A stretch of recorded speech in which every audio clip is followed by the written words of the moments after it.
രാമ രാമ രാമ രാമ ലോകാഭിരാമ ഭൂമി ബാലശ്രേഷ്ഠ ഭാരതം ശ്രേഷ്ഠ ഭാരതം. നമസ്കാരം, എല്ലാ മാന്യ പ്രേക്ഷകർക്കും ശ്രേഷ്ഠ ഭാരതം റിയാലിറ്റി ഷോയിലേക്ക് സ്വാഗതം.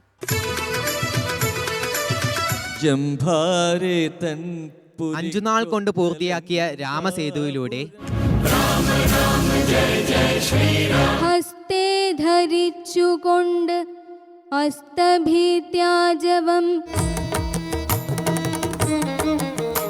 മക്കളും തമ്പിമാരും മരുമക്കളും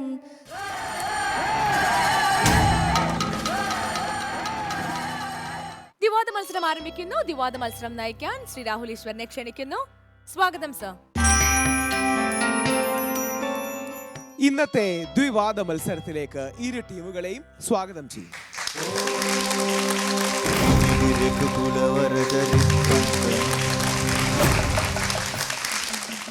നമുക്ക് ടീമുകളെ പരിചയപ്പെടാം.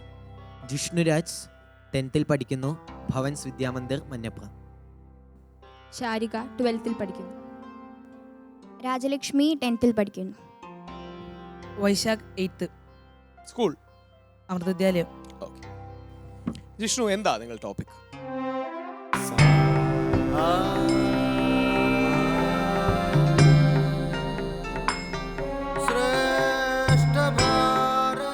സീത നിശ്ചയമായും ഹനുമാനോടൊപ്പം ശ്രീരാമസന്നിധിയിലേക്ക് പോകണമായിരുന്നു. ജിഷ്ണു അങ്ങനാണോ വാദിക്കുന്നത്? ആരാ എതിർത്ത് വാദിക്കുന്നത്? വൈശാഖാണ് എതിർത്ത് വാദിക്കുന്നത് അല്ലേ? ശരി. ഇന്നലെയോളം എന്തെന്നറിയില്ല, ഇനി നാളെയും എന്തെന്നറിയില്ല എന്ന് പൂന്താനത്തിൻ്റെ വരികൾ എത്ര അർത്ഥവത്താണ്. അതുകൊണ്ട് നിശ്ചയമായും സീതാദേവി ഹനുമാന്റെ ഒപ്പം എത്രയും പെട്ടെന്ന് തൻ്റെ പതിയുടെ സമക്ഷം എത്താൻ വേണ്ടി പോകണമായിരുന്നു. എങ്ങനെ അതിനെ എതിർക്കും? സീതാദേവിക്ക് വ്യക്തമായി പറയാം, അതായത് തന്റെ പ്രാണനാഥന്റെ കീർത്തിക്ക് അനുയോജ്യമായ പ്രവൃത്തി ശ്രീരാമൻ വന്ന് രാവണനെ നിഗ്രഹിച്ച് സീതാദേവിയെ കൂട്ടിക്കൊണ്ടു പോകുക എന്നുള്ളതാണ്. ഇതിന് പകരമായി സീതാദേവി അവിടെ നിന്നും രഹസ്യമായി രക്ഷപ്പെട്ടാൽ അത് രാമന്റെ കീർത്തിക്ക് ഹാനി സംഭവിക്കാൻ കാരണമാകും. ചഞ്ചല ഹൃദയരാണ് രാക്ഷസന്മാർ. അവർ ശ്രീരാമൻ എത്തുന്നതിന് മുമ്പ് സീതയ്ക്ക് എന്തെങ്കിലും അപായം വരുത്തിയിരുന്നെങ്കിൽ ഒരു പക്ഷേ അതിന് ഉത്തമ ഉദാഹരണമാണ് ഇന്ദ്രജിത്തിന്റെ വധമറിഞ്ഞ് രാവണൻ സീതയെ കൊല്ലാനാണ് വന്നത്. ഈ കോണ്ടെക്സ്റ്റ് വേറെയല്ലേ? കാര്യം ഇന്ദ്രജിത്തിന്റെ മരണത്തിനൊക്കെ ഒരുപാട് മുമ്പ് ശ്രീരാമൻ യുദ്ധത്തിൽ വരുന്നതിന് മുമ്പുള്ള ഒരു സാഹചര്യമല്ലേ? അതെ, അങ്ങനെയുള്ള സന്ദർഭം ഉണ്ടാകും എന്ന് സീത മുൻകൂട്ടി കാണുമായിരുന്നു. ബുദ്ധിപൂർവം ചിന്തിച്ച് അവനവന്റെ ആത്മരക്ഷയ്ക്ക് ആയി ചെയ്യുന്ന അധർമ്മം പോലും ധർമ്മമായി തന്നെയാണ്. ആത്മരക്ഷാർത്ഥം പതിയുടെ അടുത്തേക്ക് തിരിച്ചു പോകുന്നതിന് സത്കീർത്തി, ദുഷ്കീർത്തി, അപമാന ഭയത്തിന്റെ ഒന്നും കാര്യമില്ല.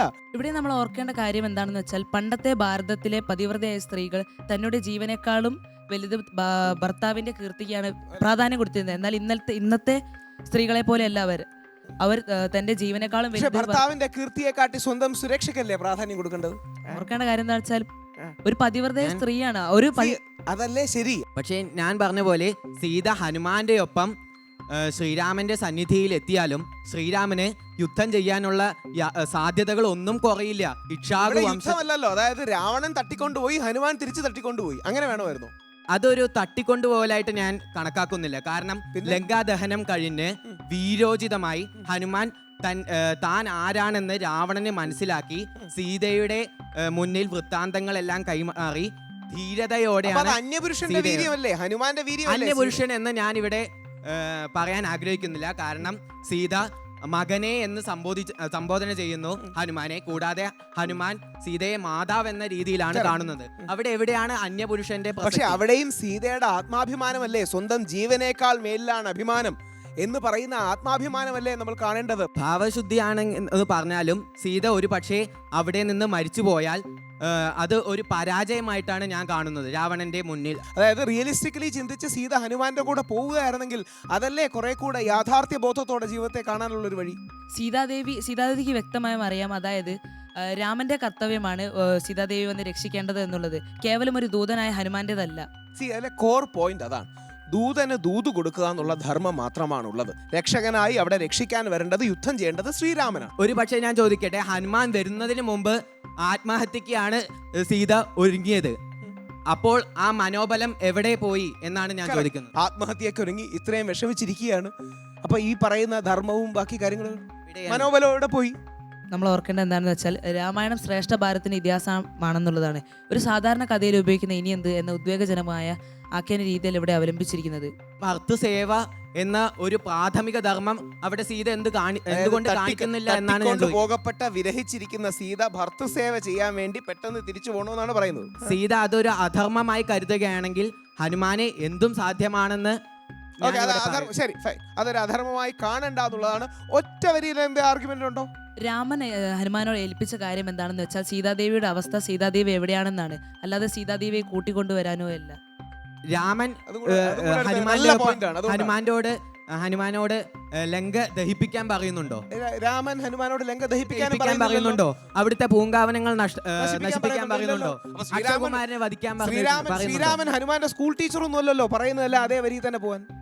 അസുരന്മാരെ വധിക്കുന്നത് പോലെയാണോ, അതായത് യുദ്ധത്തിന് വേണ്ടി സജ്ജമായിരിക്കുന്നത് പോലെയാണോ ഒരു അസുരന്മാരെ വധിച്ച് സീതാദേവി തിരിച്ചു കൊണ്ടുവന്ന രാമൻ ചോദിക്കുകയാണ് അത് എന്തിനാണ് കൊണ്ടുവന്നത്? ഈ മാങ്ങയും ചക്കയും തമ്മിൽ കമ്പയർ ചെയ്ത് രണ്ടും ഒന്നാണെന്ന് പറയുന്നതിൽ എന്താ അർത്ഥം? അസുരന്മാരെ വധിക്കുന്നതോ അല്ലെങ്കിൽ അവിടെ ഏതെങ്കിലും രീതിയിൽ പ്രതികാരം ചെയ്യുന്നതും സീതയെ കൊണ്ടുവരുന്നതും ഒരുപോലാണോ? ഭക്തനായിട്ടാണ് അവിടെ ഹനുമാൻ പ്രവർത്തിക്കുന്നത്. അതുകൊണ്ട് തന്നെയാണ് സീതാദേവിയെ രാമസമക്ഷത്തിലേക്ക് എക്സലന്റ്. പ്ലീസ് മറുവാണ് ഈ സൈഡിൽ. സീതാദേവിയുടെ മോചനത്തിനും അതുപോലെ തന്നെ രാവണ നിഗ്രഹത്തിനുമുള്ള അത്യധികമായ കടമ്പകളെക്കുറിച്ച് ഹനുമാൻ സ്വാമിക്ക് ബോധ്യപ്പെട്ടിട്ടുണ്ടാകും. അതുകൊണ്ടായിരിക്കണം ഇത്തരത്തിലുള്ള ഒരു ലക്ഷ്യപ്രാപ്തിക്ക് ഹനുമാൻ സ്വാമി ഊന്നൽ നൽകിയതും. ഇവിടെ മാർഗത്തിൻ്റെ ന്യായാന്യായ വിചിന്തനത്തിനല്ല സ്വാമി ഊന്നൽ കൊടുക്കുന്നത്, അത് തന്നെയാണ് പ്രായോഗിക ബുദ്ധിയും. അതുകൊണ്ട് തന്നെ സീതാദേവി മാർഗത്തിന്റെ ന്യായന്യായങ്ങളല്ല, കാര്യത്തിന്റെ യാഥാർത്ഥ്യവും പ്രായോഗിക ബുദ്ധിയും സീത തിരിച്ചു പോകേണ്ടതായിരുന്നു. രാവണൻ കട്ടുകൊണ്ടാണ് സീതയെ കൊണ്ടുപോകുന്നത്, അത് തന്നെയല്ലേ ഹനുമാൻ തിരിച്ചും ചെയ്യുന്നത്. എന്നാൽ സീതാദേവി അവിടെ ഞാൻ ചത്ത് മീൻ പിടിച്ചിട്ട് എന്താണ് കാര്യം? അത് ഇതിനു മുമ്പ് പുൽക്കൊടി നുള്ളിയിടുന്ന സമയത്ത് മാങ്ങ തിന്നുന്നതും മാവില തിന്നുന്നതും ഒന്നല്ലല്ലോ. രാമൻ വന്ന് രക്ഷിക്കുന്നത് പോലെയാണോ ഹനുമാൻ വന്ന് രക്ഷിക്കുന്നത്? രണ്ടിലും വ്യത്യാസമില്ലേ? എന്നാലും ഒരു ദൂതന് പോലും ലങ്കയിലെത്തി 1/4 ഭാഗം നശിപ്പിച്ച് തിരിച്ച് ദേവിയെ സുരക്ഷിതമായി എത്തിക്കാൻ പറ്റുമെങ്കിൽ രാമൻ വന്നാൽ എന്താണ് സംഭവിക്കുക? അത് തന്നെയാണ് രാമൻ കൊടുക്കാമല്ലോ. ദൂതന് സാധിക്കുന്നത് എന്തുകൊണ്ട് രാമന് സാധിക്കില്ല? അതുകൊണ്ട് തന്റെ പതി വന്ന് രക്ഷിക്കും എന്ന പൂർണ്ണ വിശ്വാസം സീതയിൽ ഉണ്ടായിരുന്നു. ഈ വിരഹം സഹിച്ചും ബുദ്ധിമുട്ട് സഹിച്ചും തടവ് സഹിച്ചും സീത അവിടെ നിന്നതിന് സീതയെ അഭിനന്ദിക്കല്ലേ വേണ്ടത്? ദേവി ആത്മഹത്യക്കും ശ്രമിച്ചിട്ടുണ്ടായിരുന്നല്ലോ. അങ്ങനെയൊരു മനസ്സിന്റെ ചഞ്ചലത കാരണം അങ്ങനെയൊരു പ്രവർത്തിക്കും ദേവി ശ്രമിച്ചിരുന്നു. ബേസിക്കലി ഇത് ആത്മാഭിമാനമൊന്നുമല്ല, അങ്ങനെയാണ് ഈ ആത്മഹത്യക്ക് ശ്രമിക്കില്ലായിരുന്നല്ലോ. ഇതൊരു ഈഗോ ആണ്, ഒരുതരം ഈഗോ ആയിട്ട് വർക്ക് ചെയ്ത് സീതാദേവി ആ ഈഗോയിൽ മനുഷ്യനായി ജനിച്ചു പോയില്ലേ, വിചാരങ്ങളും വികാരങ്ങളും അവർക്കും ഉണ്ടാകുമല്ലോ. അഹങ്കാരം മനുഷ്യനാണെങ്കിൽ വേഗം തിരിച്ചു പോകാനുമല്ല ശ്രമിക്കുക. വിശ്വസിച്ചിരുന്നതാണോ തെറ്റാണെന്ന് താങ്കൾ പറയുന്നത്? മാത്രമല്ല ഇത് രാമന്റെ കീർത്തിക്ക് ഹാനി സംഭവിക്കുന്ന ഒരു കാര്യമല്ലേ, ഒരു വാനരനാൽ രക്ഷപ്പെടുക എന്നൊക്കെ വെച്ചാൽ. ഇത്രയും ശ്രീരാമന് വേണ്ടി പോരാടുന്ന വാനരന്മാരെ നിങ്ങൾ കുറച്ച് കാണുകയല്ലേ? എന്തൊക്കെയാണെങ്കിലും രാമനോളം വരില്ലല്ലോ വാനരന്മാർ. പക്ഷെ രാമനും സാധാരണ മനുഷ്യനെ പോലെ കാട്ടിൽ സകല വൃക്ഷങ്ങളോടും പക്ഷികളോടും ഒക്കെ എന്റെ സീതയെ കണ്ടോ എന്ന് ചോദിച്ച് നടക്കേണ്ട ഒരു അവസ്ഥ ഉണ്ടായിട്ടുണ്ടല്ലോ. ആ സമയത്ത് ഹനുമാനെ കണ്ടപ്പോൾ മാത്രമാണ് രാമന് ഒരു മാർഗം ലഭിക്കുന്നതും അങ്ങനെ സുഗ്രീവനുമായി മിത്രത സ്ഥാപിക്കുകയും സീതാദേവിക്ക് വേണ്ടി അന്വേഷിക്കാൻ പോകുന്നതും എന്താണ് തെറ്റ്? വാനരന്മാരുടെ ഒപ്പം പോയാൽ അത് അധർമ്മമാവില്ലേ? അധർമ്മമാണോ അവിടെ നോക്കുന്നത്? ഒരു സാധാരണ മനുഷ്യ സ്ത്രീ എന്ന നിലയിൽ അല്ലല്ലോ സീതാദേവി. ഇവിടെ ഒരു നിമിത്തമാവേണ്ട ആവശ്യം പോലും ഇല്ലായിരുന്നു. ഇവിടെ രാക്ഷസനായ രാവണൻ പിടിച്ചുകൊണ്ടുപോകാൻ പോകുമ്പോൾ ഞാനൊരു മനുഷ്യ സ്ത്രീയെ അല്ല, എന്നെ പിടിച്ചുകൊണ്ടുപോയിട്ട് കാര്യമൊന്നും ഇല്ലാന്ന് അങ്ങ് പറഞ്ഞാൽ പോരായിരുന്നോ? സീതാദേവി തന്റെ പതിയുടെ ധർമ്മം അദ്ദേഹത്തിന് യാതൊരു തരത്തിലുള്ള കീർത്തിഹാനിയും ഉണ്ടാവാതിരിക്കുവാനായിട്ടാണ്. അതായത് ബേസിക്കലി ശ്രീരാമന്റെ ബ്രാൻഡ് ഇമേജിന് കോട്ടം തട്ടരുത്, ആ ശ്രീരാമന്റെ അത് തന്നെയായിരുന്നു സീതാദേവിയുടെ ഉദ്ദേശം. മാത്രമല്ല ഇനി സീതാദേവി നിങ്ങൾ പറയുന്നത് പോലെ ഹനുമാന്റെ ഒപ്പം പോയിരുന്നെങ്കിൽ യുദ്ധം തന്നെ നടന്നില്ലായിരുന്നെങ്കിലോ? യുദ്ധത്തിന് വാറിനും വേണ്ടിയാണ് സീത പോവാത്തത്. പക്ഷെ രാക്ഷസന്മാരുടെ പ്രവർത്തിക്ക് തെറ്റ് ചെയ്യുന്നതിന് ശിക്ഷ കിട്ടണം, തെറ്റ് ചെയ്യുന്നതിന് ശിക്ഷ കിട്ടണം. എന്തെങ്കിലും കൺക്ലൂഷൻ? ശിക്ഷയ്ക്കായി സീതാദേവിക്ക് ഇപ്പോൾ തിരിച്ചുപോയി, പിന്നെ രാമന് വരാമല്ലോ യുദ്ധം ചെയ്യാൻ വേണ്ടി. ശ്രീകൃഷ്ണൻ തന്നെ പറയുന്നുണ്ടല്ലോ, ആത്യന്തികമായ ഒരു ധർമ്മ സംസ്ഥാപനത്തിന് അല്പസ്വല്പം അധർമ്മങ്ങളൊക്കെ പ്രവർത്തിക്കാം. ബാലിവധം തന്നെ അതിനുള്ള ഉത്തമമായ ഞാനൊരു ഉദാഹരണമാണ്. കാര്യം ചോദിക്കട്ടെ, കുറച്ചൊക്കെ പ്രാക്ടിക്കൽ ആവാം, അതാണ് പറയുന്നത്. 1ാം റാങ്ക് കിട്ടും എന്ന് ഉറച്ച വിശ്വാസമുള്ള ഒരു വിദ്യാർത്ഥിക്ക് ഒരിക്കലും കൈക്കൂലി കൊടുത്ത് 1ാം റാങ്ക് വാങ്ങേണ്ട ആവശ്യമില്ല.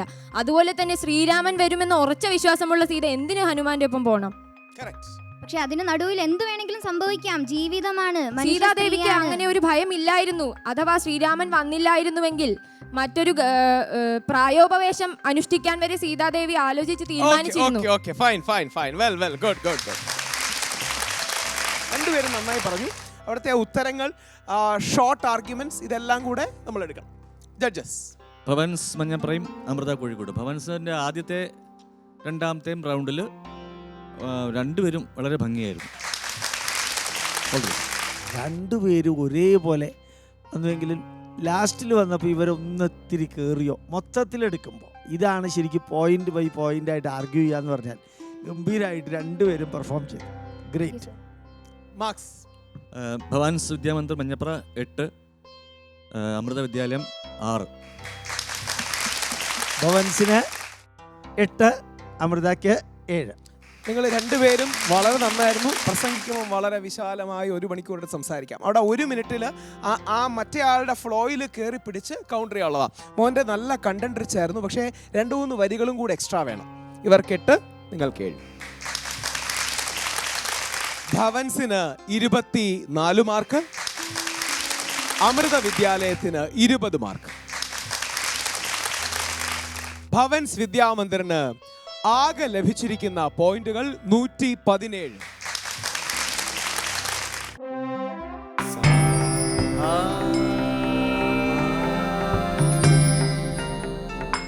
അമൃത വിദ്യാലയത്തിന് 123.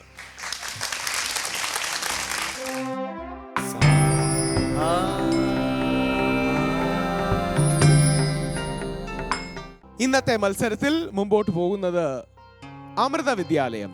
നമ്മളോട് ഇന്ന് വിട പറയുന്നത് ഭവൻസ് വിദ്യാമന്ദിർ. സർട്ടിഫിക്കറ്റും മൊമെന്റോയും നൽകാനായി ആരാധ്യരായ നമ്മുടെ judges doctor N Gopalakrishnan sir, Kavalam Sreekumar sir എന്നിവരെ ക്ഷണിക്കും.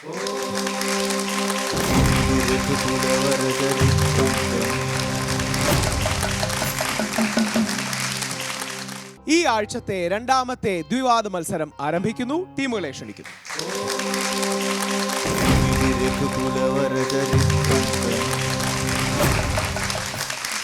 നമുക്ക് ടീമുകളെ പരിചയപ്പെടാം. അയ്യപ്പൻ ആർ വി 9th പഠിക്കുന്നു, അമൃത വിദ്യാലയം ഹരിപ്പാട്. വിഷ്ണു വി നായർ 9ാം ക്ലാസ്സിൽ പഠിക്കുന്നു. ഞാൻ ദേവനാരായണൻ ശർമ്മ 10th പഠിക്കുന്നു, ചിന്മയ വിദ്യാലയ ആറ്റുകാൽ. ഞാൻ അനുപമ DR 10th പഠിക്കുന്നു. എന്താ നിങ്ങളുടെ വിഷയം?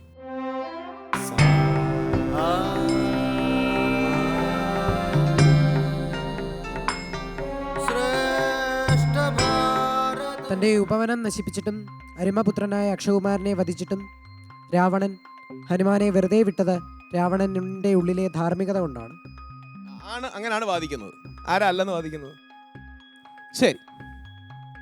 രാവണന്റെ പാരിസ്ഥിതിക അവബോധത്തിന്റെ, സൗന്ദര്യ സങ്കല്പത്തിന്റെ, പ്രകൃതി സംരക്ഷണത്തിന്റെ ഒട്ടനേകം കാര്യങ്ങളുടെ നൈതിക ദൃഷ്ടാന്തമാണ് അശോകവനിക.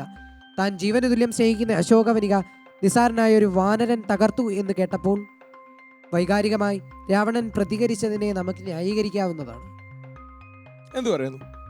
ഭാരത ഇതിഹാസങ്ങളിൽ ഒന്നായ രാമായണത്തിലെ പ്രതിയോഗിയായ കഥാപാത്രമാണ് രാവണൻ. ശ്രീരാമചന്ദ്രന്റെ അവതാര ഉദ്ദേശം തന്നെ രാവണനെ വധിക്കുക എന്നതാണ്. സീതാ അപഹരണം എന്ന മഹാപാപം ചെയ്ത രാവണൻ അധർമ്മത്തിന്റെ പര്യായം തന്നെയാണ്. രാവണന്റെ ഓരോ പ്രവൃത്തിയും ഒരു പുല്ലുമൂടിയ കിണറിന് തുല്യമാണ് എന്ന് ഞാൻ പറയുകയാണ്. അത് നമുക്ക് ഉദാഹരണമായി നമ്മുടെ ഇന്നത്തെ ചർച്ചാ വിഷയം എടുക്കാം. എന്തെന്നാൽ തൻ്റെ ഉപവനം നശിപ്പിച്ചിട്ടും തൻ്റെ മകനായ അക്ഷകുമാരനെ വധിച്ചിട്ടും ഹനുമാനെ വെറുതെ വിടുകയാണ് രാവണൻ ചെയ്തത്. ഇത് അദ്ദേഹം ചെയ്തത് അദ്ദേഹത്തിന്റെ ധാർമ്മികത കൊണ്ടല്ല, മറിച്ച് അദ്ദേഹത്തിന്റെ മനസ്സിൽ വേറൊരു ഉദ്ദേശം വെച്ചുകൊണ്ടാണ് അദ്ദേഹം ചെയ്തതെന്ന് ഞാൻ പറയുകയാണ്. അങ്ങനെയാണെങ്കിൽ ഇങ്ങനെ ഒരു തീരുമാനം എടുക്കുന്നതിന് മുമ്പ് എന്തുകൊണ്ട് രാവണനെ വധിക്കാൻ ആണ് ആദ്യം തീരുമാനിച്ചത്? ഹനുമാനെ വധിക്കാനാണല്ലോ ആദ്യം തീരുമാനിച്ചത് രാവണൻ. പിന്നീട് അനുജനായ വിഭീഷണന്റെ ധർമ്മോപദേശം ഉൾക്കൊണ്ട് ആ ധർമ്മത്തെ ഉൾക്കൊണ്ടപ്പോഴാണ് രാവണന്റെ ഉള്ളിലെ ധാർമ്മികത ഉണരുകയും പിന്നീട് ഹനുമാനെ വൈരൂപ്യം വരുത്തി വിടുകയും ചെയ്തത്. പക്ഷേ രാവണൻ വിചാരിച്ച ഹനുമാനെ കൊല്ലാൻ പറ്റുമായിരുന്നു? കഴിയുമായിരുന്നു, ഒരു രീതിയിൽ കഴിയുമായിരുന്നു. ചന്ദ്രഹാസം അടക്കം എടുത്തിട്ടുള്ള ഇത്ര പണ്ഡിതനായ ശിവഭക്തനായ രാവണൻ വിചാരിച്ചാൽ ചെയ്യാമായിരുന്നു. പക്ഷേ എന്തോ ഭക്തിപാത്രം നമ്മൾ വിശ്വസിക്കുന്ന ശിവന്റെ കൈലാസം ഉയർത്താൻ അദ്ദേഹം ശ്രമിച്ചു. ആ സന്ദർഭത്തിലാണ് അദ്ദേഹത്തിന് ഈ സംഭവം ലഭിക്കുന്നത്. പിന്നെ ഹനുമാൻ ഒരു ദൂതനായിട്ടാണോ വന്നത്? നമ്മളൊന്ന് ആലോചിച്ച് നോക്കും, ഒരു ദൂതൻ ഇത്രയും നാശനഷ്ടങ്ങൾ ഉണ്ടാക്കുമായിരുന്നു. നമുക്ക് ഹനുമാനെ ദൂതനായിട്ട് കാണാൻ കഴിയുകയില്ല. പിന്നെ വിഭീഷണൻ പറഞ്ഞത് അദ്ദേഹത്തിന്റെ സഹോദരൻ യഥാർത്ഥത്തിൽ ഭാവിയിൽ ഒരു ചതി പ്ലാൻ ചെയ്താണ് ഹനുമാനെ വെറുതെ വിട്ടത്. തീർച്ചയായും. അപ്പൊ ആ ചതിയല്ലേ അതിന്റെ പിന്നിലുള്ള ഉദ്ദേശം? ഈ പറയപ്പോലുള്ള ധാർമ്മികതയും ഭക്തിയും ഒക്കെ പറഞ്ഞല്ലോ. അങ്ങനെയാണെങ്കിൽ സീതയെ തട്ടിയെടുക്കില്ലായിരുന്നല്ലോ. മായാവിദ്യകളൊന്നും കാണിക്കാതെ നേരിട്ട് യുദ്ധം പൊരുതി ഒരാൾ എന്തിനാണ് പിന്നെ ഒരു ചതി ഏത് ഘട്ടത്തിലാണ് അദ്ദേഹം നേരിട്ട് യുദ്ധം ചെയ്യാൻ ചെല്ലുന്നത്? നല്ലൊരു ധർമ്മിഷ്ഠനായ രാജാവും നല്ലൊരു സഹോദരനുമായിരുന്നെങ്കിൽ തന്റെ സഹോദരിയെ ഉപദ്രവിച്ച ആളുകളെ നേരിട്ട് ചെന്ന് പോരാടുമായിരുന്നു. അദ്ദേഹം എന്താണ് ചെയ്തത്? ഒളിപ്പോര് മാതിരിയുള്ള ഒരു പോരല്ല അദ്ദേഹം നടത്തിയത്. ഇത്തരം ഒരു പ്രവൃത്തി ചെയ്ത രാവണൻ നാം എങ്ങനെ ധാർമ്മികത പറയാൻ കഴിയും? കാര്യത്തിൽ പോലും രാവണൻ പ്രതികാരം ചോദിക്കാനല്ല, സീതയെ തട്ടിയെടുക്കാനാണ് പോയത്. എന്ത് ധാർമ്മികതയാണ് രാവണനുള്ളത്? തന്റെ സഹോദരിയായ ശൂർപ്പണഖയുടെ സഹോദരന്മാരായ കരദൂഷണ ത്രിശിരാക്കൾ എന്ന് പറയുന്ന നിസാരക്കാരരല്ല. അവരെയും 14,000 പടയാളികളെയും 3.25 നാഴിക കൊണ്ട് വധിച്ച ഒരു മനുഷ്യനെ നേരിട്ട് പോയി എതിർക്കാൻ രാവണൻ പേടിച്ചു. ബേസിക്കലി രാവണന് പേടിയാണ് ശ്രീരാമനെ. അതാണ് പറഞ്ഞു വരുന്നത്. ഒരിക്കലുമല്ല. യഥാർത്ഥത്തിൽ ഇവിടെ രാമവധം തന്നെയായിരുന്നു രാവണന്റെ ലക്ഷ്യം. പക്ഷേ രാവണൻ കരുതിയത് ശ്രീരാമചന്ദ്രനെ ലങ്കയിലേക്ക് ആനയിച്ചു വധിക്കാമെന്നാണ്. അല്ലാതെ അതൊരു മിലിറ്ററി സ്ട്രാറ്റജി ആയിരുന്നു. അതായത് ശ്രീരാമനെ ആനയിച്ചു വധിക്കാൻ വേണ്ടിയിട്ടാണ്, തന്റെ തട്ടകത്തിലേക്ക് കൊണ്ടുവരാനുള്ള ഒരു തന്ത്രമായിരുന്നു. ബുദ്ധികൾ വെച്ചും തന്ത്രങ്ങൾ വെച്ചും പോരാടുന്ന രാജാവിനെ നാം ധർമ്മിഷ്ഠനുള്ള രാജാവ് വളരെ നീതിമാൻ തന്നെയാണ്. യുദ്ധതന്ത്രങ്ങൾ ശ്രീരാമൻ ബാലിയെ കൊല്ലാനും തന്ത്രം പ്രയോഗിച്ചില്ലേ? പിന്നെ ഞാൻ ചോദിക്കട്ടെ, അദ്ദേഹം ഒരു ധർമ്മിഷ്ഠനായിരുന്നെങ്കിൽ എന്തുകൊണ്ട് സീതയുടെ മുമ്പിൽ സ്വന്തം വേഷത്തിൽ ചെല്ലാൻ പാടില്ലായിരുന്നു? ഒരിക്കലുമല്ല. പ്രിയ സുഹൃത്തെ, ലങ്കയിലേക്ക് ശ്രീരാമചന്ദ്രനെ ആനയിക്കാൻ മറ്റൊരു മാർഗവുമില്ല. ഇതിന് സീതയെ വെറുതെ ചെന്ന് വരൂ എന്റെ കൂടെ എന്ന് പറഞ്ഞാൽ സീത വരില്ലല്ലോ. ശരിയല്ലേ? സീതയോട് ഞാൻ തട്ടിക്കൊണ്ടു പോകണം, പ്ലീസ് രഥത്തിൽ കയറുമെന്ന് പറയാൻ പറ്റുമോ? അല്ല, എന്തിനാണ് സീതനെ തട്ടിക്കൊണ്ടു പോകുന്നത്? അദ്ദേഹം രാജാവല്ലേ. ശൂർപ്പണയുടെ കാര്യത്തിലെ പ്രതികാരം, ശ്രീരാമനെ വധിക്കാനുള്ള ആഗ്രഹം. ഒരു ധർമ്മിഷ്ഠനായ രാജാവിനെ അതിൽ നേരിട്ട് ചെന്നല്ലേ പോരാടുന്നത്? യുദ്ധതന്ത്രങ്ങൾ ഏത് രാജാവിനും പയറ്റാവുന്നതാണ്. നല്ല പോയിന്റ്സ് ആണ്. ഒന്ന് ധർമ്മം, ഒന്ന് തന്ത്രം. രസകരമായിട്ട് ആർഗ്യൂ ചെയ്ത് രണ്ടുപേരും. പ്ലീസ്. അടുത്ത ആരാ?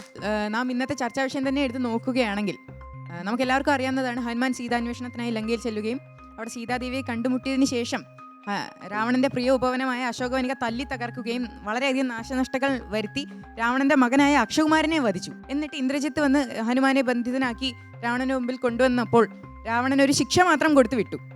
അപ്പോൾ ഇത് തന്നെ അദ്ദേഹത്തിന്റെ ഒരു ധർമ്മചിന്തയുടെ ഒരു ഉദാഹരണമല്ലേ? പണ്ട് വൈശ്രമണൻ രാവണൻ വരബലത്താൽ അഹങ്കരിച്ച സമയത്ത് വൈശ്രമണൻ ഒരു ദൂതനെ പറഞ്ഞു വിട്ടായിരുന്നു, നിന്നെ കൊല്ലാനായിട്ട് ദേവന്മാർ ചർച്ച നടത്തുകയാണ്, നീ നല്ല പാത സ്വീകരിക്കണമെന്ന്. അപ്പോൾ ആ രാവണൻ തൻ്റെ പരാക്രമനായിട്ട് നിന്നെയും നിന്റെ യജമാനെ ഞാൻ കൊല്ലുമെന്ന് പറയുന്നു. എന്നിട്ട് ആ ദൂതനെ വധിക്കുന്നു. അത് രാജധർമ്മത്തിനെതിരല്ലേ?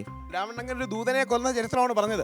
അപ്പോൾ ഒന്നെങ്കിൽ ഹനുമാനെ കൊല്ലാൻ പറ്റാത്തതുകൊണ്ടോ വിഭീഷണന്റെ പ്രഷർ കാരണോ രാവണൻ അതിൽ നിന്ന് മാറി. അങ്ങനെ രാവണനെ ഗ്ലോറിഫൈ ഒന്നും ചെയ്യണ്ട. അപ്പം വിഭീഷണൻ പറഞ്ഞത് കേൾക്കേണ്ട ആവശ്യമില്ലായിരുന്നു ശരിക്കും പറഞ്ഞ രാവണന്. കാരണം സ്വന്തം മകനാണ് അവിടെ മരിച്ചു കിടക്കുന്നത്. എന്നിട്ടും അദ്ദേഹത്തിന്റെ ഒരു ധർമ്മചിന്തയിലൂടെ പോയി എന്നുള്ളത് നമുക്ക്. സ്വന്തം മകൻ മരിച്ചു കിടന്നിട്ട് പോലും ധർമ്മം ചെയ്തു. രാവണൻ ഒരു സഹോദര സ്നേഹിയായിരുന്നു. വിഭീഷണൻ പറയുന്ന അനുസരിച്ചാണ് രാവണൻ അത് ഉൾക്കൊണ്ടാണ് ചെയ്യുന്നത്. വൈശ്രമന്റെ സംഭവത്തിൽ രാവണൻ വെറുതെ വിടായിരുന്നു. എന്തുകൊണ്ട് വെറുതെ വിട്ടില്ല ദൂതനെ? യഥാർത്ഥത്തിൽ ക്രെഡിറ്റ് വിഭീഷണനാണ്. അല്ല, ഇപ്പം വിഭീഷണൻ പറഞ്ഞിട്ട് കേൾക്കേണ്ട ആവശ്യമില്ലല്ലോ. ഇവിടെ രാവണന്റെ മകനാണ് മരിച്ചെടുക്കുന്നത്. ഞാൻ ആ പോയിന്റ് ഒന്നും കൂടെ പറയുന്നതിന്റെ കാരണം എന്തെന്ന് വെച്ചാൽ സ്വന്തം മകനാണ്. മാത്രമല്ല രാമായണം എടുത്ത് നോക്കിയാൽ ഈ സ്വന്തം മകന്റെ തന്നെ മരണം രാവണൻ വളരെയധികം വിലാപിക്കുന്നത് കാണാം.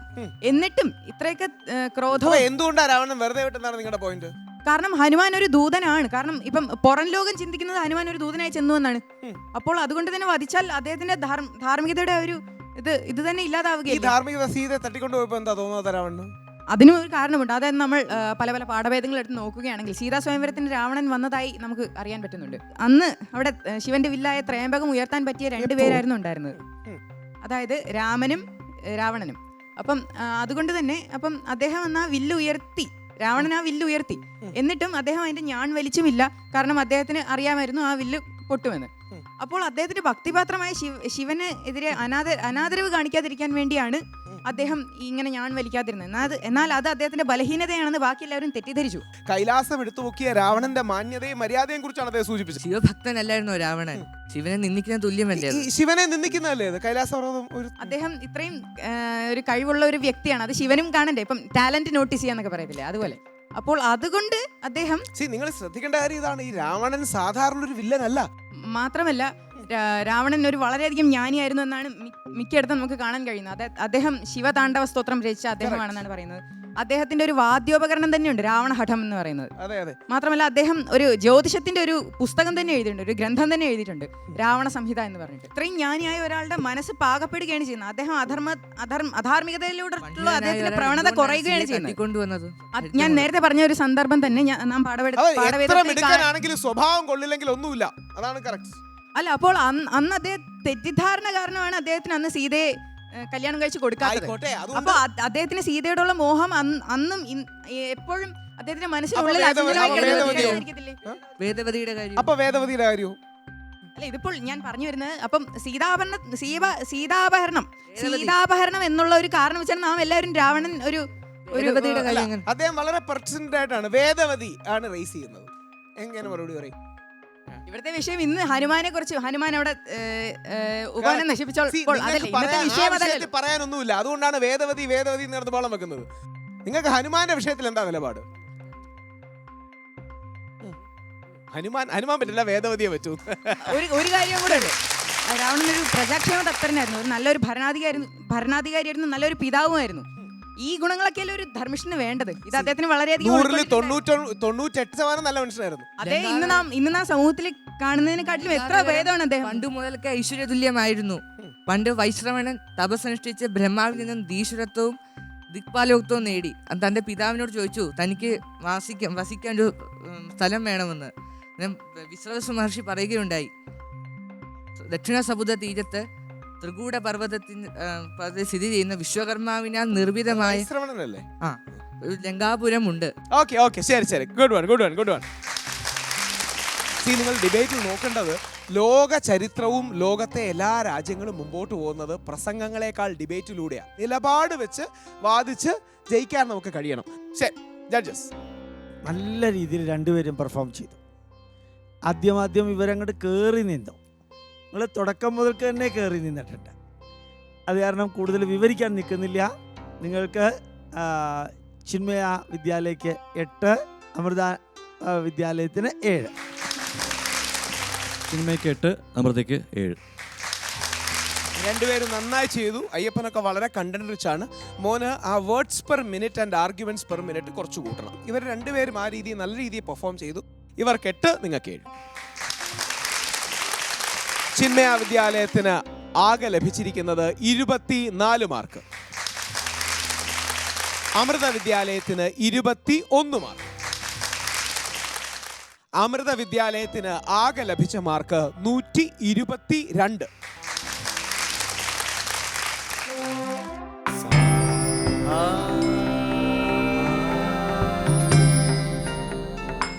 ചിന്മയ വിദ്യാലയത്തിന് ലഭിച്ചിരിക്കുന്നത് 126.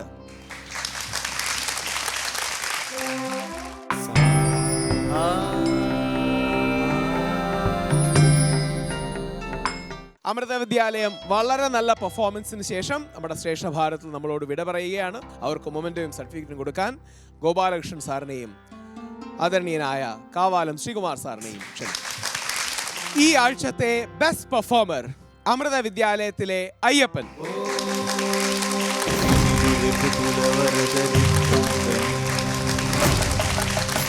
സർട്ടിഫിക്കറ്റ് കൊടുക്കാൻ ശ്രീകുമാർ സാറിനെ ക്ഷണിക്കുന്നു.